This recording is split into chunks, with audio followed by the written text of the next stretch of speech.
শ্রদ্ধেয় মা,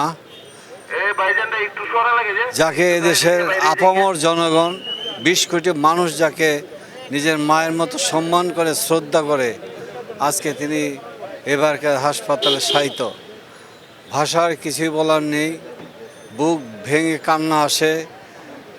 সব জায়গাতে বাংলাদেশের প্রতিটি ঘরে ঘরে মানুষ কান্না করতেছে ম্যাডামের জন্য।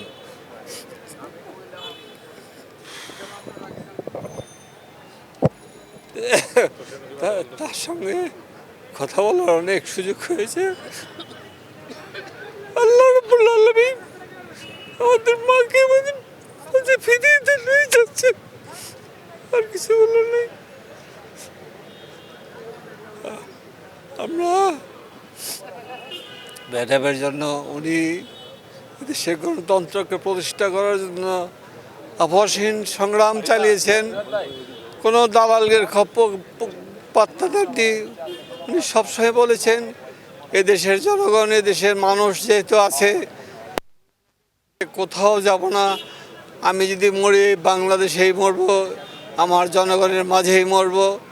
আমরা তার প্রতি যে শ্রদ্ধা জানাচ্ছি, আল্লাহ যেন মহান সৃষ্টিকর্তা রাব্বুল আলামিন গাফুরুর রহিম আমার মাকে, আমাদের নেত্রীকে যেন আমাদের মাঝে ফিরিয়ে দেন। বিসমিল্লাহির রহমানির রহিম। আজকে বলার মতন কোনো ভাষা নেই। ২০ কোটি মানুষের নয়নের মণি, আমাদের সকলের শ্রদ্ধেয় মা, গণতন্ত্রের মা, উনি আজকে মৃত্যুশয্যায়। ওনার জন্য সারা বাংলাদেশের মানুষ চোখের পানি ফেলছে। ওনার জন্য আল্লাহ রাব্বুল আলামিনের কাছে দোয়া চাচ্ছেন। দেশ বিদেশের বড় বড় রাষ্ট্রনায়করা ওনার খোঁজখবর নিচ্ছেন।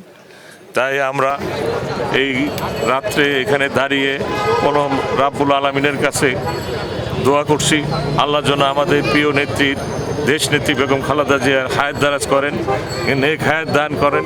উনি যেন সুস্থ হয়ে আমাদের মাঝে আবার ফিরে আসতে পারেন এবং এদেশের মানুষের ভাগ্যের উন্নয়নে অবদান রাখতে পারেন। এই বলে আমার বক্তব্য শেষ করছি। ধন্যবাদ। বাংলাদেশে যে গণতান্ত্রিক ধারাকে নস্যাৎ করার জন্য যে চক্রান্ত শুরু হয়েছিল, মানুষের ভোটের অধিকার ছিনিয়ে নেওয়া হয়েছিল, গণতান্ত্রিক অধিকার ছিনিয়ে নেওয়া হয়েছিল, মানুষের মৌলিক অধিকার ছিনিয়ে নেওয়া হয়েছিল, সেই অধিকার পূর্ণ প্রতিষ্ঠার জন্য একজন মানুষ সারা বাংলাদেশে সোচ্চার ছিলেন। একজন মানুষ সমস্ত নির্যাতন নিপীড়ন সহ্য করে বাংলাদেশের মানুষের পক্ষে, মানুষের জন্য লড়াই করে গেছেন, মানুষের ভোটের অধিকারের জন্য, মানুষের মৌলিক অধিকারের জন্য, মানুষের গণতান্ত্রিক অধিকারের জন্য। আজকে তিনি বারবারই প্রমাণ করেছে বাংলাদেশের মানুষকে উনি কতটুকু ভালোবাসেন, বাংলাদেশের মানচিত্রকে কতটুকু ভালোবাসেন। দেশপ্রেমের পরিচয়ের ক্ষেত্রে আমাদের নেত্রী বিন্দুমাত্র কখনো পিছপা হয় নাই। আজকেও এই অবস্থায় তিনি, আজকে সারা বাংলাদেশের মানুষ তার এই অসুস্থতাকে কেন্দ্র করে যে ঐক্যবদ্ধ হয়েছে, সারা বাংলাদেশের মানুষ আজকে কাঁদছে, সারা বাংলাদেশের মানুষ আজকে ঐক্যবদ্ধ।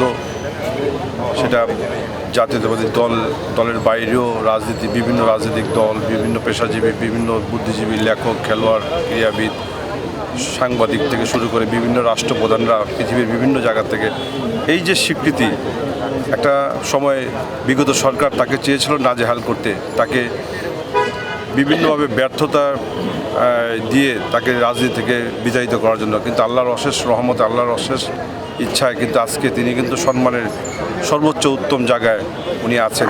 সমস্ত বাংলাদেশের মানুষ আজকে কাঁদছেন।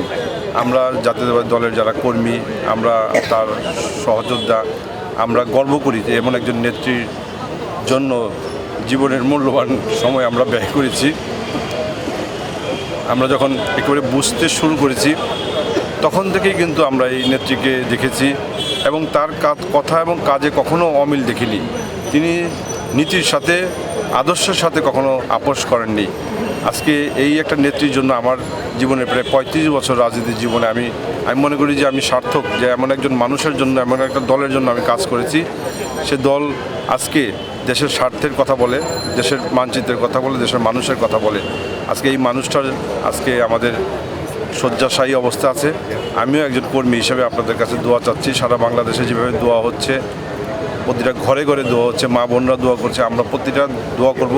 আসলে আল্লাহ তাআলার ইচ্ছা ছাড়া আমাদের আর এখান থেকে রক্ষা করার সুযোগ নেই। আমাদের নেত্রী ইনশাল্লাহ ফিরে আসবে, আবার বাংলাদেশের গণতান্ত্রিক ধারায় উনি কাজ করবেন এই প্রত্যাশা ব্যক্ত করি। জননেতা তারেক রহমানকে চান কিনা আপনারা? অবশ্যই এই জিয়া পরিবারের উপরেই কিন্তু চক্রান্তটা ছিল, চক্রান্তটা পুরো পরিবারের উপরেই। আমাদের যারা আরাফাত রহমান কোকো, তিনি বিনা চিকিৎসায় বিভিন্ন নির্যাতনের নিপীড়নের কারণে কিন্তু 111-এর সময় কিন্তু তাদের উপর নির্যাতন করা হয়েছে। আমাদের ভারপ্রাপ্ত চেয়ারম্যান জনাব তারেক রহমানের উপর নির্যাতন করা হয়েছে। দেশের বাইরে থেকে সমস্ত বাংলাদেশের মানুষকে তিনি ঐক্যবদ্ধ করেছেন, একটা ইতিহাস সৃষ্টি করেছেন, যেটা অসম্ভবকে সম্ভব করেছেন। এখন বাংলাদেশের মানুষ সবাই আজকে প্রত্যাশায় আছেন যে আমাদের নেতা, যিনি বাংলাদেশে আগামী দিনে নেতৃত্ব দেবেন, জনাব তারেক রহমান, তিনি আমাদের এখানে মাঝে আসবেন।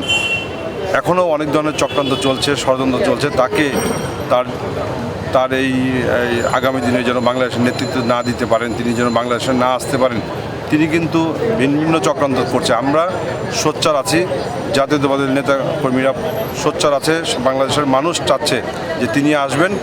তার জন্য আমরা জীবন বাজি রেখে আমরা রাজপথে থাকবো এবং এই প্রত্যাশা ব্যক্ত করছি।